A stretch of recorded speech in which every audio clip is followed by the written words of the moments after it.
A small family lives in the woods hiding from an unseen evil force that they are convinced has killed the rest of humanity. Never Let Go was directed by Alexandre Aja, who I am a fan of.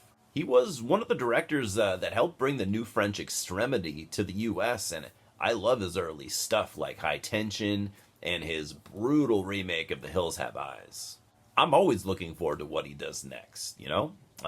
The cast here also is extremely small, just 3 actors. And it's led by veteran actress Halle Berry, with 2 young actors joining her in Percy Daggs IV and Anthony B. Jenkins.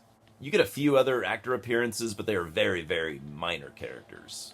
The storyline is fairly simple, but it does have some surprises. Mama, played by Halle Berry, she just referred to as Mama. That's she.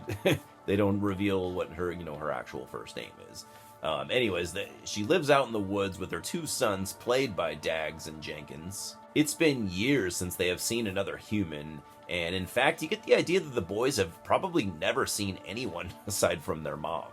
And Mama has told the boys all their lives, basically, that an ancient evil pretty much wiped out humanity by turning themselves against each other. And as kids typically do, they begin to question what they've been taught as, they get a little bit older. Sure, Mom never let us down, but, what if she's wrong, type thing. Maybe there are other people out there somewhere. I mean, it's a big world, How could you be so confident about such claims? The 3 of them live in an old cabin that has prayer-like passages kind of etched into the wood, really throughout the cabin. Mom has come to the conclusion that they are only safe as long as they are in this house. Obviously, they have to hunt and forage for food, so they have a system where they tie ropes around their waists so that they are always attached to the house, at least in some way. And as long as they do stay attached, the evil can't touch them, which is how they possess people, according to Mom. It's an interesting premise. I don't love it, but it does work. This movie makes attempts at being smart, and there are twists, but in my opinion, it kind of falls short at what they were going for. I've seen people call this a thriller and not horror, and it's not that it matters, but I would definitely call it horror, or like survival horror. It's creepy at times, but it's not really super scary at any point. If anything, I'd call it super bleak.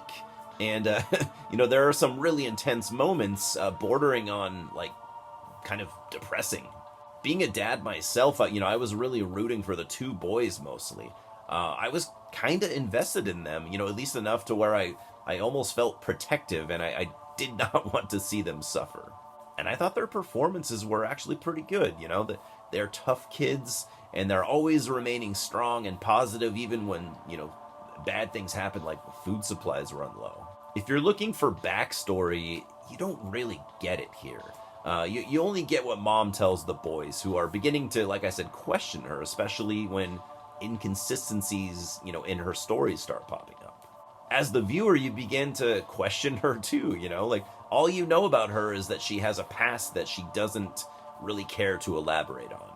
I personally get some M. Night, Shyamalan vibes here, and I'm not a massive fan of his. Overall, I did like this movie, but I came pretty far from loving it. I like what it's trying to do, but I wanted a lot more. Yeah, the supernatural elements are pretty cool, but a bit too vague to be effective, in my opinion. The end does keep things open for a sequel, and Halle Berry actually confirmed that the studio has plans to turn this into a franchise. I would actually watch a sequel, but I wonder if it will ever actually happen, since the box office earnings so far, at least, aren't very impressive. I'm giving Never Let Go a 5.5 out of 10. I would recommend it to fans of, Aja or Halle Berry, or, like I said, M. Night Shyamalan, stuff. I would have liked to see this push the horror elements a little bit further, and and the supernatural elements and lore to be elaborated on, even just a little bit. Maybe a sequel could, correct some of that, but I'm not sure, how many people would really show up for it, you know what I mean? Cheers, guys.